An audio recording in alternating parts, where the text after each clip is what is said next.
ኻሊድ እዚህ ቦታ እንገናኛላቸው ሩሞቹ። እዛ ቦታ ሲገኙ ቦታ ቀየረ። እነሱ ቀድመው ተገንተው ጉድጓድ ቆፈሩ፣ ሰንሰላታቸውን አሰሩ፣ ውሃቸውን አዘጋጁ። ምግባቸውን ሲያዘጋጅ ቦታ ቀየረባቸው።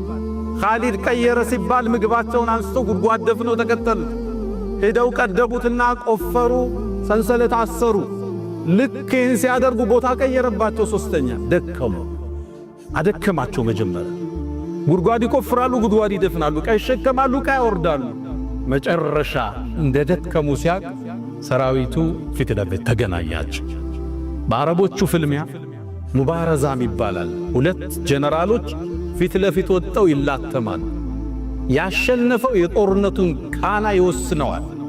ስነ ልቦናዊ ማሸነፍ የምታሸንፈው የመጀመሪያው ፍልሚያ ላይ ኻሊድና የነሱ መሪ ሁርሙዝ ወጣ። ፍልሚያው ተደረገ። ከኻሊድ ፊት ማን ይቆማል? አንገቱን ከተከሻው ላይ ደነገጡ ሩሞች።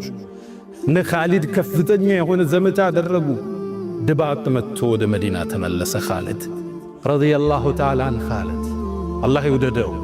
ከዛም ከነቢዩ ዓለይሂ ሰላቱ ወሰላም ህልፈት በኋላ የሙሰይልመት ኢብኑል ከዛብ ህዝቦች እርቲዳድ ሲያረጉ እስልምናን ለቀው ወጠው ሌላ ሥራ ሲሰሩ ክዶ ሥርዓት ያሰዘውን እሱ ነበር።